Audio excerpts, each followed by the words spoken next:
Have you ever wondered why you don't miss anyone? Even the people who insist you should. Why silence doesn't suffocate you? Why distance doesn't tear at your chest the way it does to others? Why people can leave, and something inside you simply stays still? The world tells you this is coldness, but Jung would tell you something far more haunting. Your psyche learned to survive without emotional oxygen. This video is not about brokenness, it's about architecture. The architecture of a psyche that decided long ago that longing was a luxury it could not afford. Maybe you've been misunderstood your whole life. Maybe people walked away from you angry because you didn't crumble in their absence. Maybe someone said, "How can you not miss me?" And you said nothing because you didn't know the answer. Or maybe you've been on the other side, caring for someone who seems made of stone, waiting for a sign of longing that never comes. Whichever side you're on, today will make the invisible visible. This is the dark psychology behind those who never miss anyone. And once you understand it, you'll never see emotion or absence the same way again. When someone doesn't miss others, it's easy to assume they are emotionally dead. But Jung taught that the psyche expresses itself in many languages, not just the emotional vocabularies society prefers. Not missing people can mean, 1, you are emotionally cold. But this is rare. True coldness is pathological, not common. 2, you are emotionally detached. This is a choice, not a structure. 3, you are individuated, deeply rooted in yourself, a psychological adulthood. 4, you are emotionally impermeable. This is our focus, the psyche that does not convert presence into dependence. Most people confuse these 4 states as identical. They are not. People who don't miss anyone are often the same people who feel deeply, love intensely, understand human nature quickly, but refuse to bind their emotional stability to another person. Why? Because their system doesn't build attachment the way others do. You must understand this. They can feel connection, they can enjoy presence, they can care deeply, they can love, but they do not internalize others. When someone is gone, it feels like they are simply not here. No ache, no collapse, no missing. Not because they don't care, but because their psyche doesn't store people the way most psyches do. It stores experiences, not dependences, moments, not attachments, presence, not emotional contracts. And that difference defines their entire relational world. Here is the core of the phenomenon. For most people, the emotional brain works like this: presence, bond, dependency, missing, pain, desire to reconnect. But for impermeable individuals, the chain stops early. Presence, experience, completion. Their emotional system is closed loop. It begins and ends in the self. No dependence is formed, so no longing is triggered. Think about it. Most people internalize relationships. Impermeable people don't. When someone disappears, nothing is disrupted inside them. There is no emotional pull, no psychological vacuum, no psychic imbalance that must be corrected. It's not numbness, it's not coldness, it's completion. They experience the moment fully, and the psyche returned to equilibrium. Jung believed this happens when the unconscious reaches a startling conclusion early in life.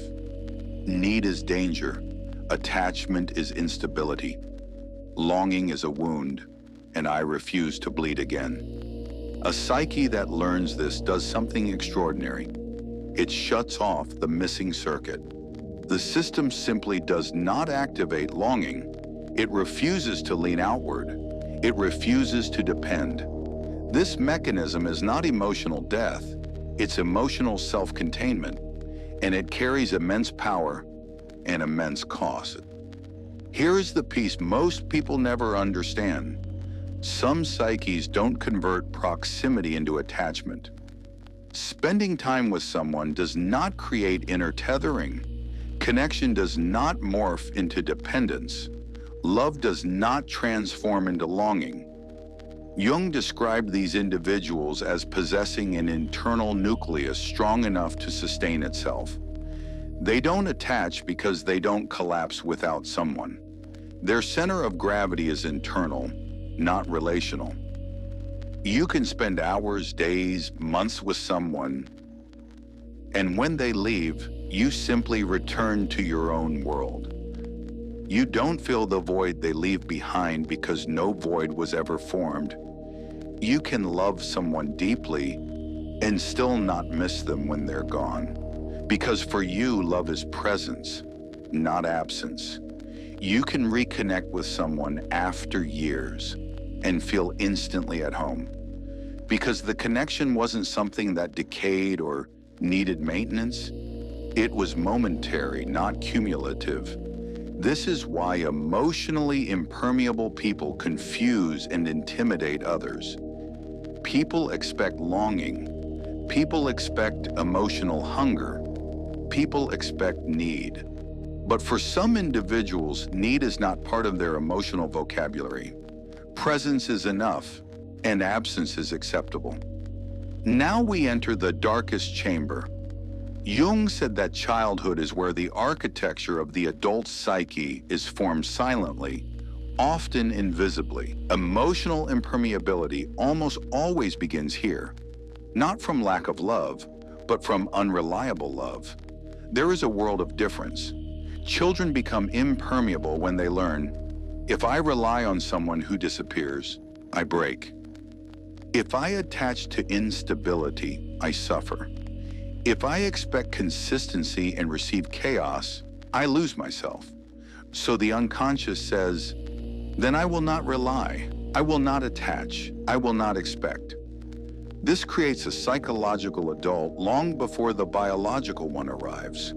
Children who raise themselves emotionally, children who learn to soothe their own fear, children who learn that crying brings no one, children who have parents physically present but emotionally absent, children who had to be strong too early. These children become impermeable adults, adults who can walk alone, adults who feel deeply but privately, adults who don't miss anyone, because missing someone once meant danger. What looks like independence is often an early survival strategy matured into an identity. This is why Jung considered impermeability a form of premature individuation. The child becomes self-contained because there is no other choice. Now we reach the paradox. Emotional impermeability is both. It is strength, an immense, rare, beautiful strength. The strength to be whole alone, the strength to not collapse when abandoned, the strength to love without clinging, the strength to stand still in a world that begs for attachment. But it is also protection, a shield forged in childhood, a wall built from necessity, a refusal to be broken again. And Jung would ask, did you become complete or did you become defended? Sometimes the answer is both. Sometimes there is no answer at all. Jung wrote of a type of loneliness that has nothing to do with people, a loneliness that belongs to existence itself. But impermeable individuals experience a different version, a loneliness they do not feel. They can be alone for hours, days, months, and feel nothing missing. Their inner world is full, their thoughts rich, their imagination alive, their solitude nourishing. But here is the haunting truth. They also possess a chamber within them no one ever reaches. Not lovers, not family, not friends, not anyone. It is not a rejection. It is not cruelty. It is not distance. It is simply the architecture of a psyche built inward, not outward. For others, this chamber feels like a wall. For the impermeable one, it feels like home. People admire the strength of impermeable personalities, their silence, their autonomy, their independence, their lack of drama, their emotional stability.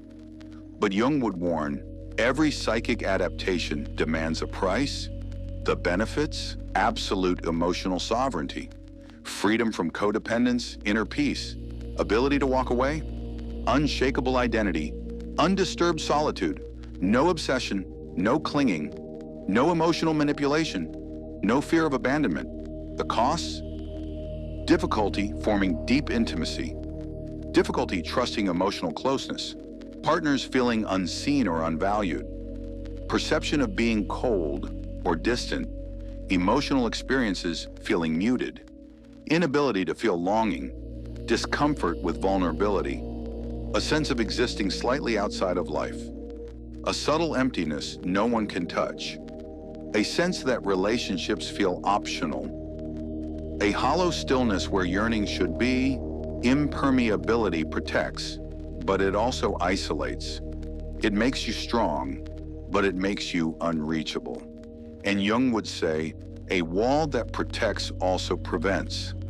This is the rare moment, the psychological earthquake. Yes, even impermeable people can eventually miss someone, but it happens only under specific, powerful conditions. When someone reaches the shadow. Jung believed that the shadow contains everything the conscious personality disowns. For impermeable individuals, the shadow contains the need for closeness, the desire to be held, the longing for connection, the ache of being understood, the fear of being alone, the vulnerability they buried. When someone sees them, truly sees them, something cracks, a sensation they've never felt or haven't felt since childhood rises, longing. It terrifies them. It destabilizes them. It confuses them because they built an identity around not needing anyone. And suddenly their psyche whispers, this one, I miss. This is not romantic. It is existential. It is the shadow demanding integration. Jung taught that the psyche will not allow any extreme position to remain unchallenged. If you live emotionally impermeable for too long, the unconscious will intervene. It will send someone, or a crisis, or a dream, or a collapse, or a sudden emotional awakening, not to punish you, but to balance you. The shadow demands contact. You cannot live entirely self-contained forever. Not because society says so, but because your psyche requires wholeness. The part of you that never needed anyone was a brilliant adaptation, but the part of you that could need someone still exists, silenced, buried, forgotten, waiting. The shadow doesn't want you to depend, it wants you to feel again. Now we reach the core. Is not missing anyone a sign of evolution? A deep psychological maturity? A self-completeness most people will never taste? Or is it avoidance? A refusal to re-enter vulnerability? A way to prevent heartbreak forecasting its arrival? Jung would caution us, the psyche disguises survival strategies as personality. Your impermeability may be your superpower, your shield, your compensation, your scar, your evolution, your defense, your awakening, your armor. Only you can know, and knowing requires brutal honesty. Are you self-contained because you grew, or because you learned no one stays? Are you independent because you evolved, or because you never had another choice? The truth is rarely one or the other. It is a tangled braid of both. Let's end with the truth Jung would whisper. There is love without longing. There is connection without dependence. There is closeness without craving. There is care without collapse.